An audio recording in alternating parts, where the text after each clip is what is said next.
আমার বন্ধুগণ, আল্লাহ রাব্বুল আলামিন কুরআনুল কারীমের মধ্যে বলছেন, ওয়ামা খালাকতুল জিন্না ওয়াল ইনসা ইল্লা লিয়াবুদুন। রব্বুল আলামিন বলেন, ও দুনিয়ার মানুষেরা শোনো, আমি তোমাদেরকে এবং জিনদেরকে এই দুনিয়াতে পাঠানোর একমাত্র উদ্দেশ্য হচ্ছে তোমরা যেন একমাত্র আমি আল্লাহর গোলামি করো। সুবহানাল্লাহ।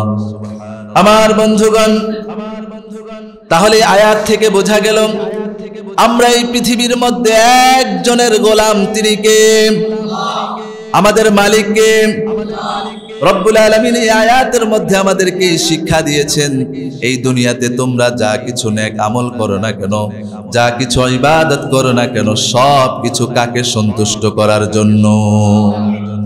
আমার বন্ধুগণ, এই জন্য আল্লাহ রাব্বুল আলামিন আমাদেরকে দুনিয়াতে পাঠিয়েছেন আমরা যেন তার গোলামি করি, তার আনুগত্য মেনে চলি, আমরা যেন তার বিধিবিধান মেনে চলি।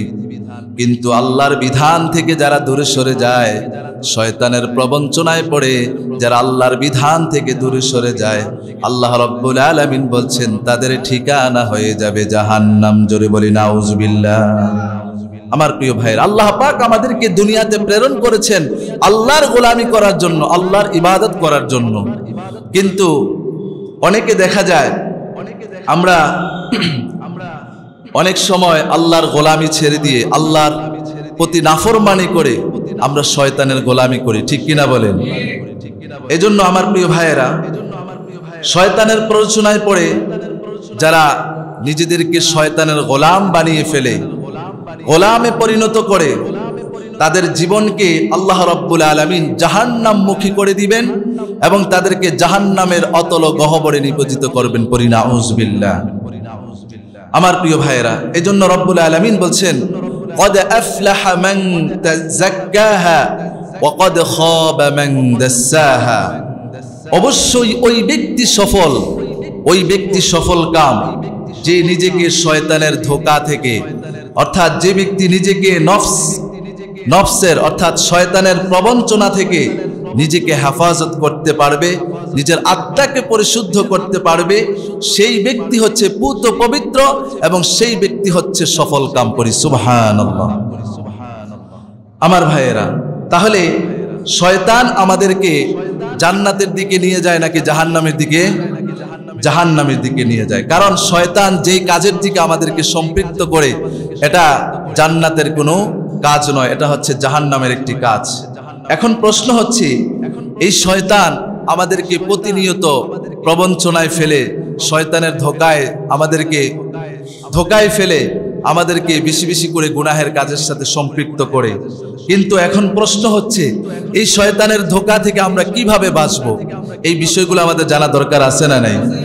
পৃথিবীর শুরু থেকে কিয়ামত পর্যন্ত, এখন পর্যন্ত, কিয়ামত পর্যন্ত যত মানুষ আসবে, সমস্ত মানুষগুলোকে একটা জিনিস, একটা বিষয় আল্লাহর পথ থেকে দূরে সরে রাখার জন্য চেষ্টা করে, সেই জিনিসটার নাম কি? শয়তান। এই শয়তান থেকে যেন আমরা বাঁচতে পারি, এজন্য আমি আপনাদের সামনে কয়েকটি পয়েন্ট আমি আপনাদের সামনে আলোচনা করব। আল্লাহ পাক যেন আমাকে এবং আপনাদের সকলকে আমল করার তৌফিক দান করে। সবাই পড়ি আমিন। আমার প্রিয় ভাইয়েরা, মাহে রমাদান মাস, এই মাস উপলক্ষে আল্লাহ পাক এই শয়তান থেকে আল্লাহ পাক আমাদেরকে দূরে রেখেছেন, শয়তানের ধোঁকা থেকে আল্লাহ পাক আমাদেরকে দূরে রেখেছেন। কিন্তু মাহে রমাদান মাস শেষ হওয়ার পরে আমরা কে জানি এই শয়তানের ধোঁকায় পতিত হয়ে যায়।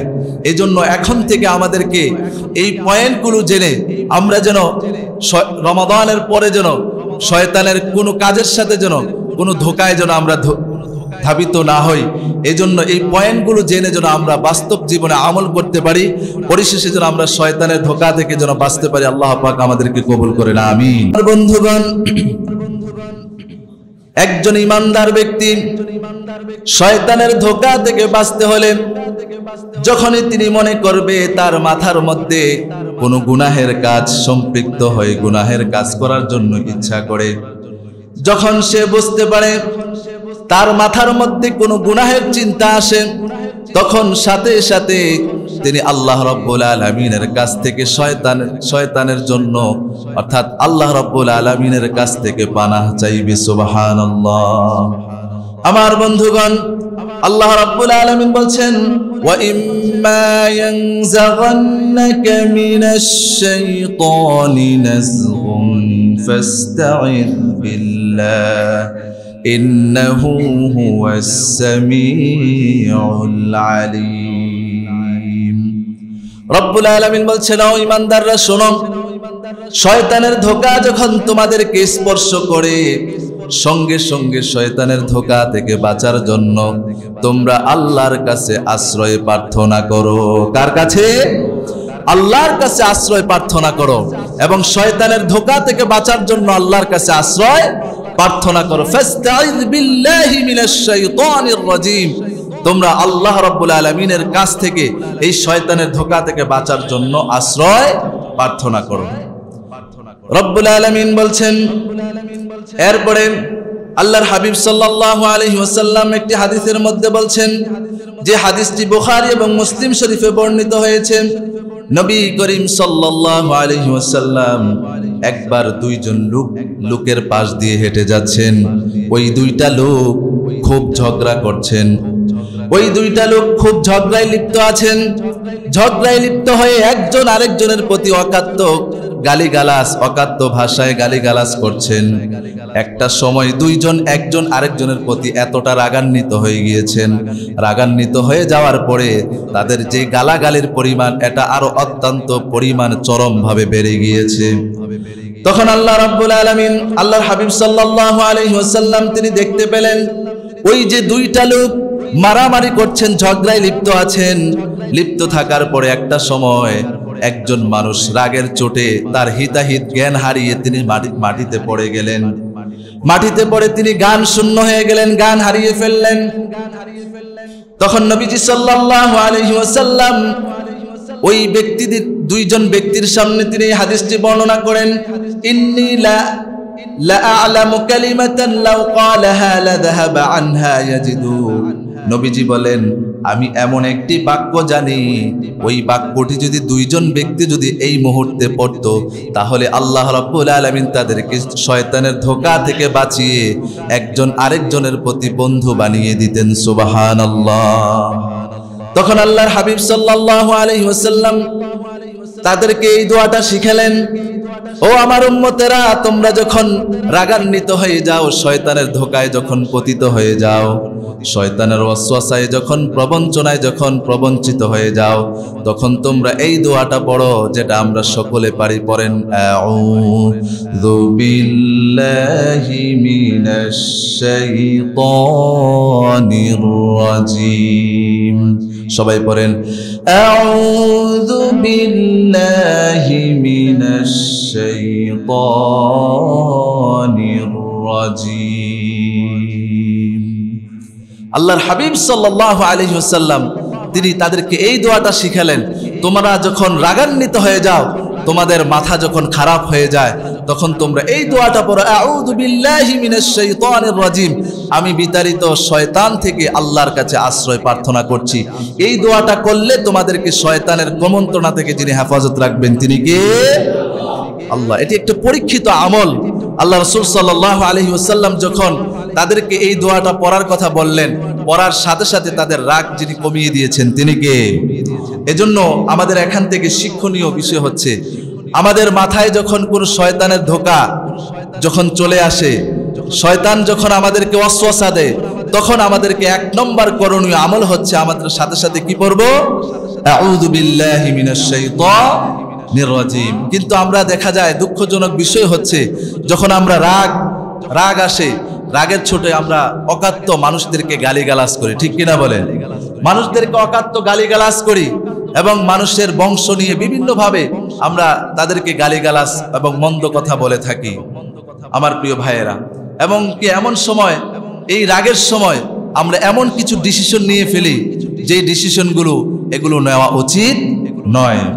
এজন্য আমরা যেন কোনো রাগের মাথায় যেন কোনো ডিসিশন না নিয়ে যেন আমরা ঠান্ডা মাথায় যেন আমরা যেন এই আউযু বিল্লাহি মিনাশ শাইতানির রাজীম এই দোয়াটা পড়ে যেন আমরা যেন শয়তানের কুমন্ত্রণা থেকে বেঁচে যেন তারপরে ডিসিশন নেই। আল্লাহ পাক যেন আমাদেরকে কবুল করেন, আমিন।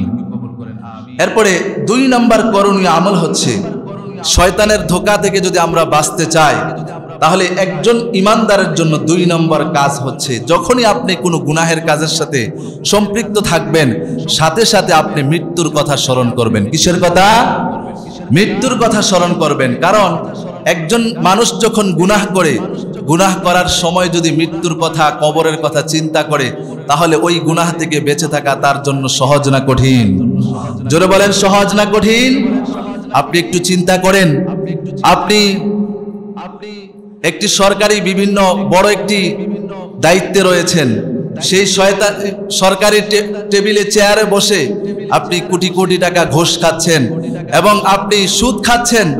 আপনি একটু চিন্তা করেন নাই, এই যে লক্ষ লক্ষ টাকা আপনি যে ঘুষ খাচ্ছেন এবং সুদ খাচ্ছেন, আপনার মতো কত কোটি কোটি টাকার মানুষ আজকে হসপিটালের বেডে শুয়ে আছে, আছে না নাই?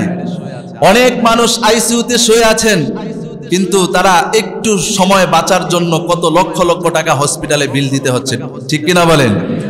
আমার প্রিয় ভাইয়েরা, এই যে কোটি কোটি টাকা, লক্ষ লক্ষ টাকা থাকার পরেও আজকে যেই মানুষটা হসপিটালে শুয়ে আছেন, হসপিটালের বেডে শুয়ে লক্ষ লক্ষ টাকা বিল দিচ্ছেন, আর আপনি এই সরকারি অফিস আদালতে বসে আপনি হারাম কাজের সাথে সম্পৃক্ত আছেন।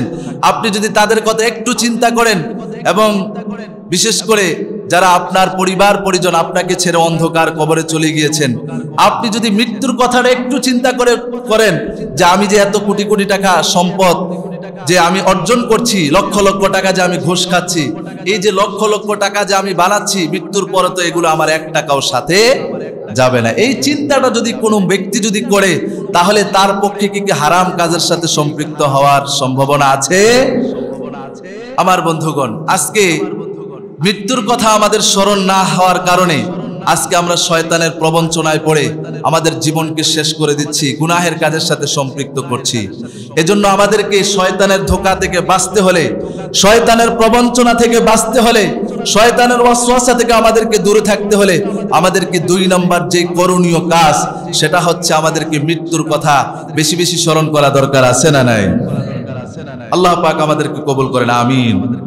আমার বন্ধুগণ, এরপরে 3 নম্বর, একজন ইমানদারের, একজন মানুষের জন্য শয়তানের ধোঁকা থেকে বাঁচতে হলে 2 নম্বর করণীয় কাজ হচ্ছে, একজন মানুষ যখন গুনাহের কাজে সম্পৃক্ত থাকবে, গুনাহের কাজে সম্পৃক্ত হওয়ার সাথে সাথে একজনকে ভয় করবে, তিনি কে? আমার বন্ধুগণ, আমরা যখন কোনো গুনাহের কাজের সাথে সম্পৃক্ত থাকি, ওই গুনাহের সময় যদি আমরা আল্লাহকে ভয় করি, আল্লাহর ভয় নিয়ে যদি আমরা চলাফেরা করি, তাহলে ওই গুনাহ থেকে বাঁচা আমাদের জন্য সহজ না কঠিন?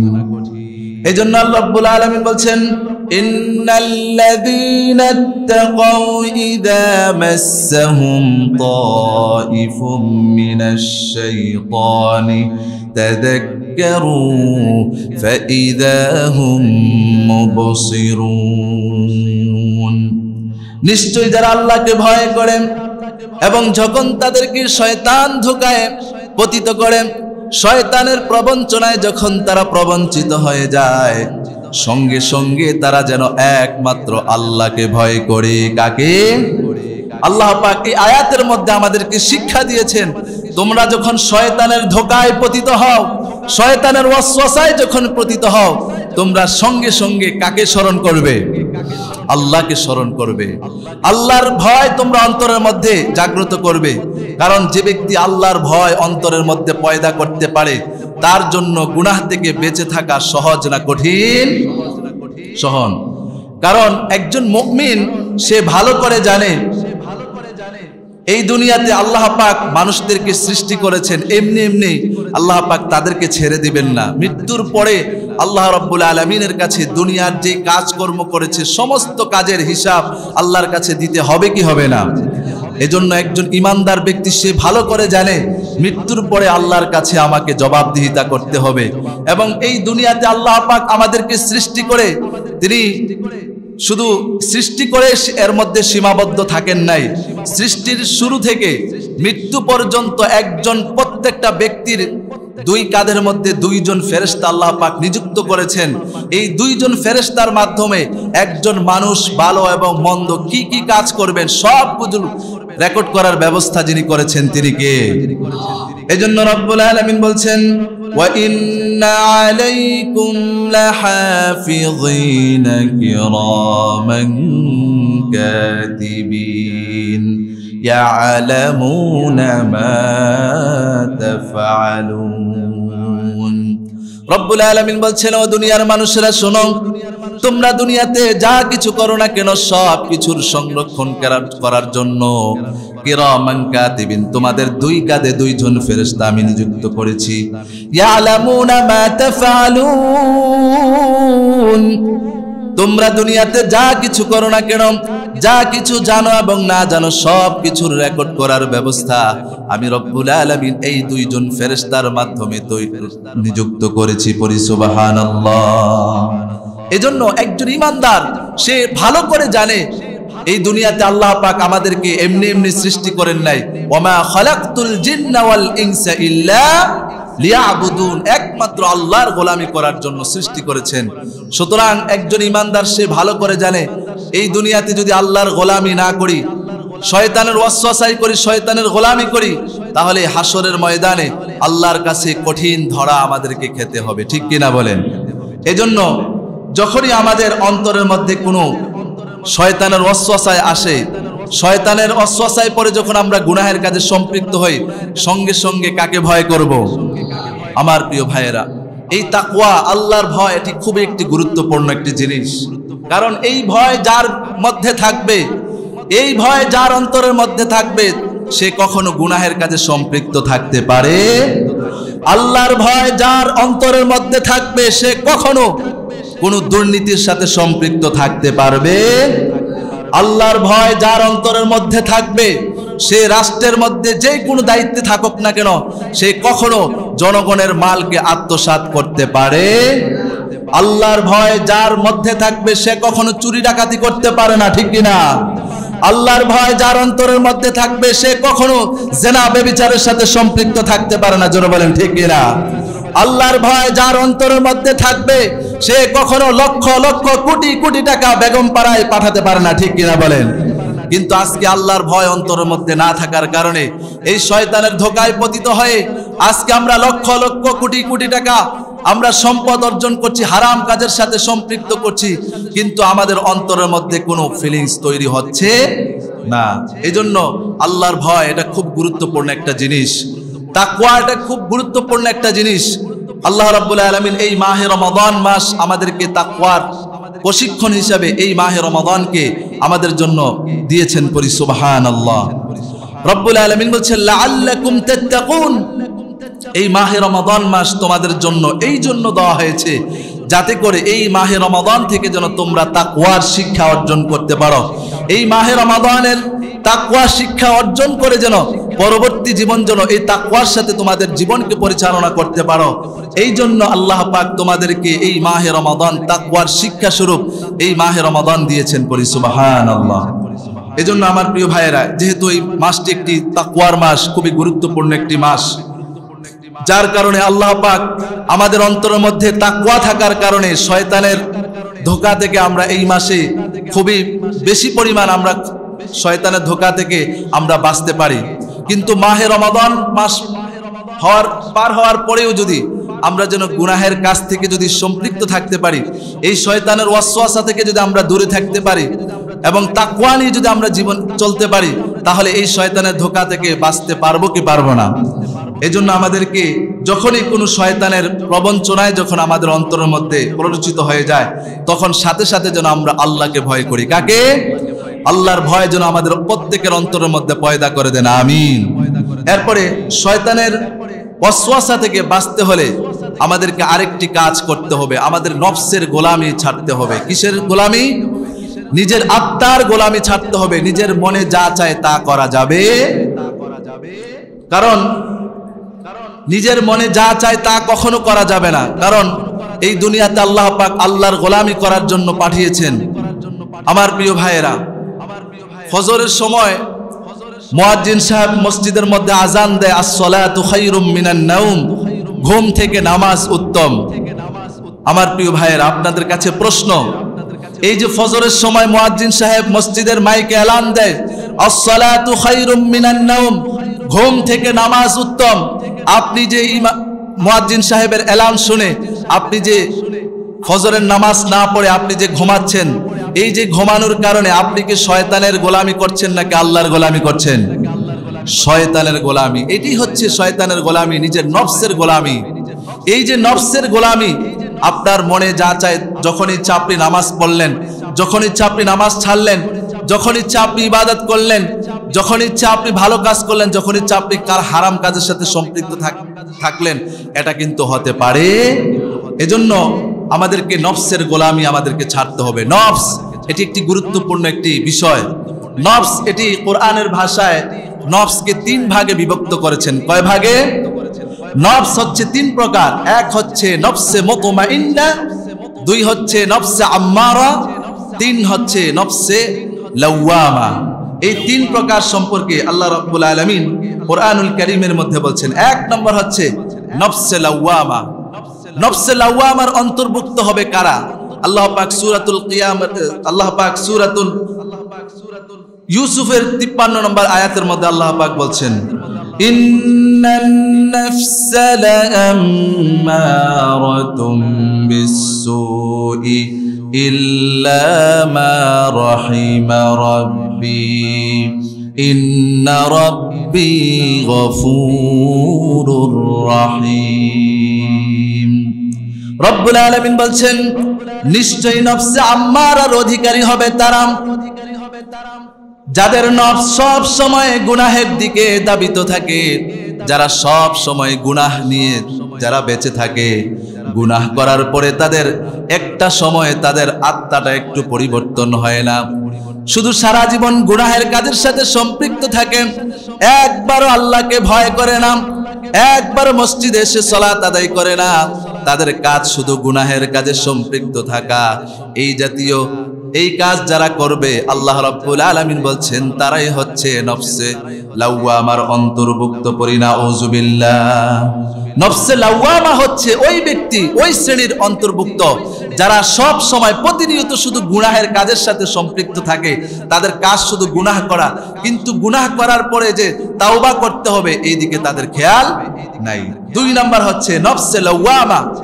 নফসে লাওয়ামার অন্তর্ভুক্ত হবে যারা, এই ব্যাপারে আল্লাহ রাব্বুল আলামিন কোরআনুল কারীমের ৭৫ নম্বর সূরাতুল কিয়ামার প্রথম অংশে বলছেন, লা উকসিমু বিয়াউমিল কিয়ামা ওয়া লা উকসিমু বিন-নাফসিল লাওয়ামা। রব্বুল আলামিন বলছেন, আমি কসম করছি কিয়ামতের দিনের, এবং কসম করছি ওই নফসের যেই নফস গুনাহ করার পরে তখন তার সেই গুনাহটা বুঝতে পেরে আল্লাহর কাছে তাওবা করে, ইস্তেগফার করে, তাওবা করে গুনাহ থেকে ফিরে আসে। ওই ব্যক্তির অন্তর্ভুক্ত হচ্ছে নফসে আম্মারার অন্তর্ভুক্ত। পরি সুবহানাল্লাহ। এই ব্যক্তিটা হচ্ছে নফসে লাওয়ামার অন্তর্ভুক্ত, যারা নাকি গুনাহ করার পরে সে বুঝতে পারে আমি যে কাজটা করছি এটা শয়তানের প্রবঞ্চনায় পড়ে আমি এই কাজটা করে ফেলেছি। এই জন্য এই কাজটা বুঝতে পেরে একজন ঈমানদার সে সাথে সাথে আল্লাহর কাছে তওবা করে গুনাহ থেকে ফিরে আসে। পড়ি সুবহানাল্লাহ। আমার প্রিয় ভাইয়ের, আমরা অনেকেই গুনাহ করে থাকি কি থাকি না? অনেকে আমরা এখানে গুনাহ করি, সকলেই আমরা গুনাহের কাজের সাথে কম বেশি সম্পৃক্ত হই। কিন্তু আমরা যদি সেই নফসে লাওয়ামার অন্তর্ভুক্ত হয়ে যাই, নফসে লাওয়ামার অন্তর্ভুক্ত হচ্ছে যারা গুনাহ করার পরে তার এই ভুলটা বুঝতে পেরে, তার এই গুনাহের কাজটা গুনাহ বলে বুঝতে পেরে সে সাথে সাথে আল্লাহর কাছে তওবা করে গুনাহ থেকে ফিরে আসে। আল্লাহ রাব্বুল আলামিন বলছেন তারাই হচ্ছে নফসে লাওয়ামার অন্তর্ভুক্ত। সুবহানাল্লাহ। এরপরে 3 নাম্বার হচ্ছে নফসে মুতমাইন্না। এই নফসে মুতমাইন্না এটা অত্যন্ত একটি গুরুত্বপূর্ণ বিষয়। এই নফসের অধিকারী হবে যারা, আল্লাহ রাব্বুল আলামিন বলছেন তারা মৃত্যুবরণ করার সাথে সাথে আল্লাহর জান্নাতে সোজা চলে যাবে তারা। সুবহানাল্লাহ। অর্থাৎ নফসে মুতমাইন্নার অন্তর্ভুক্ত হবে তারা যারা দুনিয়াতে শুধু নেক কাজ করে, ভালো কাজ করে, যাদের জীবনে কোনো গুনাহ নাই। বিশেষ করে নবী রাসূলরা, তাদের জীবনে কোনো গুনাহ ছিল? তারা ছিল মাসুম, তাদের জীবনে কোনো গুনাহ ছিল না। এজন্য আল্লাহ রাব্বুল আলামিন কোরআনুল কারীমের মধ্যে বলছেন নবী রাসূলরা হচ্ছে নফসে মুতমাইন্নার অন্তর্ভুক্ত। আর এই নবী রাসূলদের উত্তরসূরি যারা হতে পারবে, যারা সব সময় নেক কাজের সাথে সম্পৃক্ত থাকে, যাদের কাজ শুধু নেক আমল করা, ভালো ভালো কাজ করা, এই জাতীয় কাজ যারা করতে পারবে আল্লাহ রাব্বুল আলামিন তাদেরকে নফসে মুতমাইন্নার অন্তর্ভুক্ত করে দিবেন। এবং পরিশেষে আল্লাহ রাব্বুল আলামিন তাদেরকে যখন এই দুনিয়ার সফর শেষ করে যখন আজরাইল যখন তার রূহটাকে খণ্ডন করবেন, তখন আজরাইল এসে তাদেরকে বলবেন, ইয়া আইয়াতুহান নাফসুল মুতমাইন্না ইরজিই ইলা রাব্বিকি রাদিয়াতাম মারদিয়া ফাদখুলি ফি ইবাদি ওয়াদখুলি জান্নাতি। পড়ি সুবহানাল্লাহ। আমার বন্ধুগণ, এই যে নফস মুতমাইন্নার অন্তর্ভুক্ত হতে পারবে যারা, যখন এই দুনিয়ার সফর শেষ করে যখন মানুষ চলে যাবে, এই নফসে মুতমাইন্নার অন্তর্ভুক্ত যারা হতে পারবে, আল্লাহ রাব্বুল আলামিন যখন তিনি মৃত্যুবরণ করবেন, মৃত্যুবরণ করার সময় আজরাইল এসে বলবেন, ইয়া আইয়াতুহান নাফসুল মুতমাইন্না, হে প্রশান্ত আত্মা, হে মুতমাইন্নার অন্তর্ভুক্ত, ইরজিই ইলা রাব্বিকি রাদিয়াতাম মারদিয়া, তুমি তোমার রবের সন্তুষ্টির দিকে ফিরে আসো। ফাদখুলি ফি ইবাদি ওয়াদখুলি জান্নাতি, তুমি তোমার রবের দয়া, তুমি আল্লাহর জান্নাতে প্রবেশ করো। এবং যেই সমস্ত বান্দারা আল্লাহর জান্নাতের মেহমান হয়েছে, তোমরা ওই বান্দাদের সাথে জান্নাতে প্রবেশ করো। সুবহানাল্লাহ। তাহলে নফসে মুতমাইন্না অন্তর্ভুক্ত যিনি হতে পারবেন, সোজাসুজি যিনি জান্নাত দান করবেন, তিনি কে?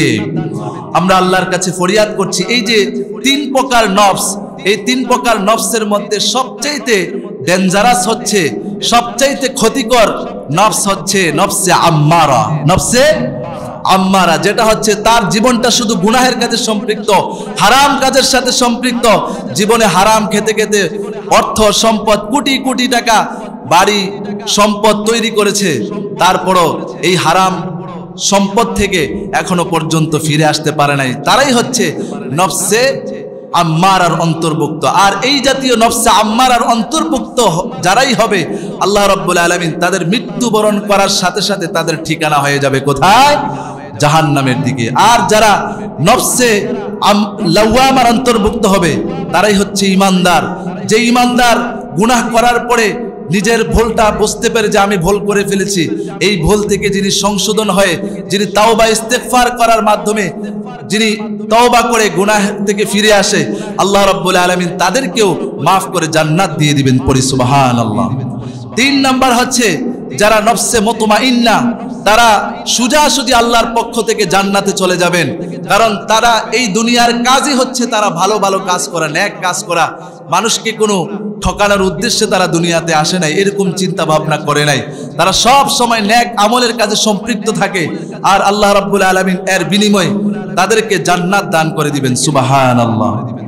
রব্বুল আলামিন বলেন, ওয়া আম্মা মান খাফা মাকামা রাব্বিহি ওয়া নাহান নাফসা আনিল হাওয়া ফাইন্নাল জান্নাতা হিয়াল মাওয়া। রব্বুল আলামিন বলছেন, যে ব্যক্তি নফসে মুতমাইন্নার অন্তর্ভুক্ত হতে পারবে, এই যে নফসে মুতমাইন্নার গোলামি থেকে, নফসের গোলামি থেকে বিরত হয়ে যে ব্যক্তি আল্লাহর গোলামি করবে, আল্লাহ রাব্বুল আলামিন আল্লাহর গোলামি করার কারণে, নফসে মুতমাইন্নার অন্তর্ভুক্ত হওয়ার কারণে আল্লাহ পাক তাদেরকে জান্নাত দান করে দিবেন। সুবহানাল্লাহ। আল্লাহ পাক যেন আমাদেরকে নফসে মুতমাইন্নার অন্তর্ভুক্ত করে দেন, আমিন। এরপরে শয়তানের ধোঁকা থেকে বাঁচতে হলে আরেকটি গুরুত্বপূর্ণ আমল হচ্ছে, আমাদেরকে একা একা থাকা যাবে না। অনেক মানুষ আছেন একা একা থাকেন, কারণ একটি প্রবাদ আছে, অলস মস্তিষ্ক শয়তানের কারখানা, শয়তানের আড্ডাখানা। আপনি যখন কোথাও একা একা বসে থাকবেন মোবাইল নিয়ে, অর্থাৎ কোনো একটা নির্জনে একা একা রুমে বসে থাকবেন, তখন শয়তান অসওয়াসা, শয়তান তখন ধোঁকা বেশি দিয়ে থাকে।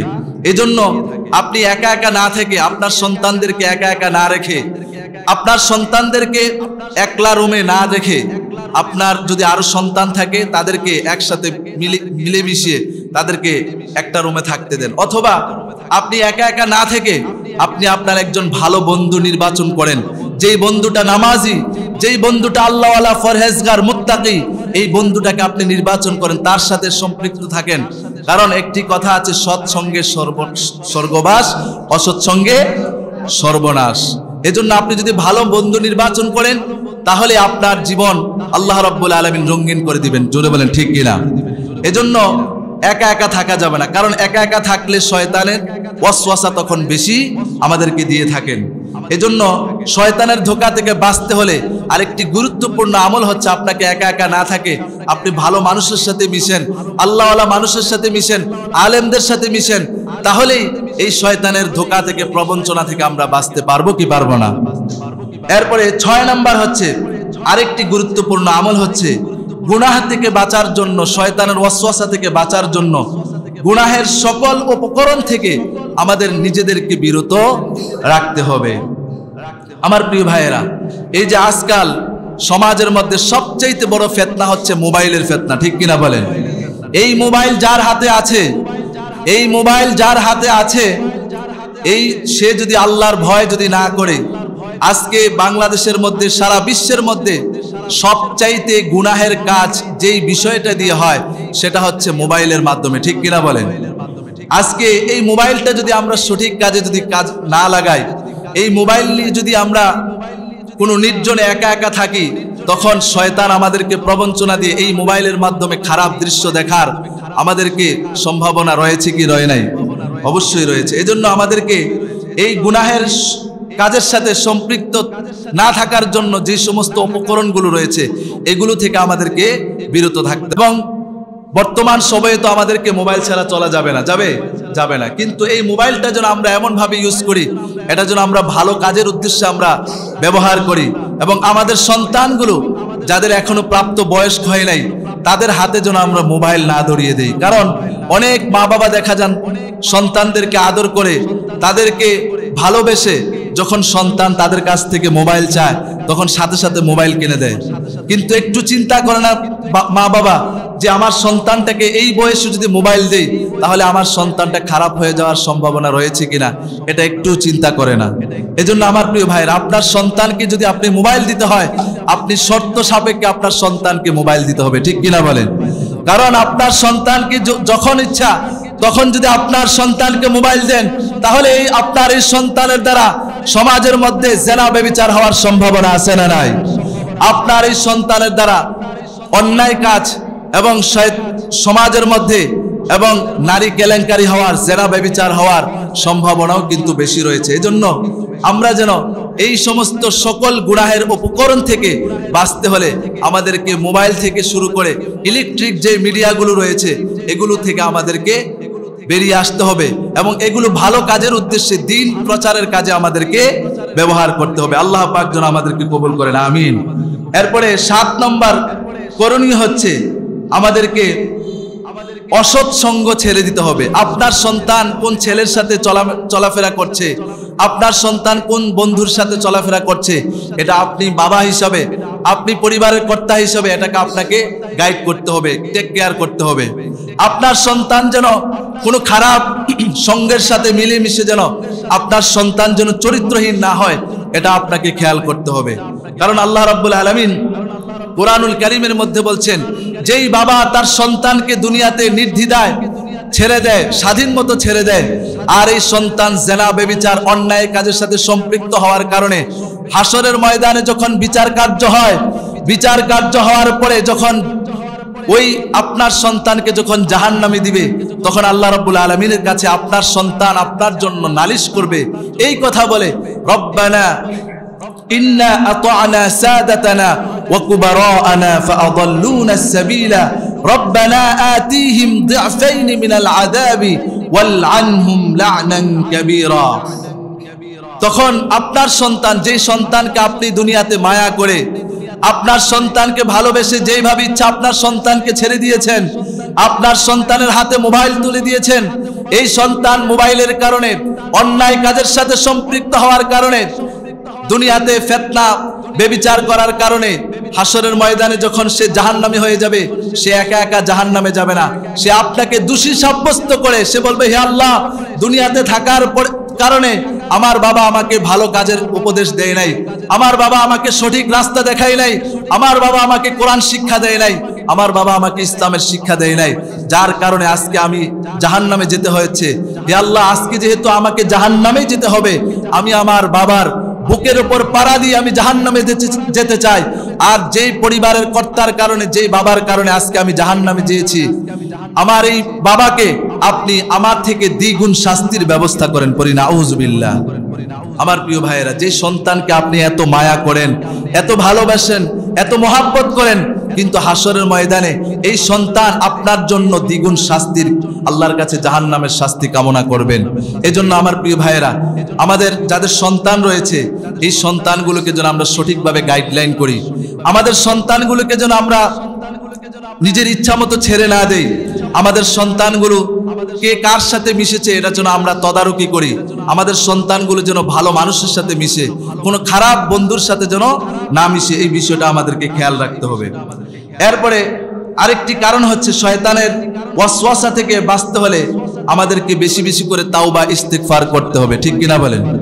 আমার বন্ধুগণ, বুখারী শরীফের মধ্যে হাদিস এসেছে, আল্লাহর নবী সাল্লাল্লাহু আলাইহি ওয়াসাল্লাম তিনি বলেছেন, ইন্নী লা আস্তাগফিরুল্লাহ ওয়া আতুবু ইলাইহি ফিল ইয়াউমি আকসারা মিন 70 মাররা।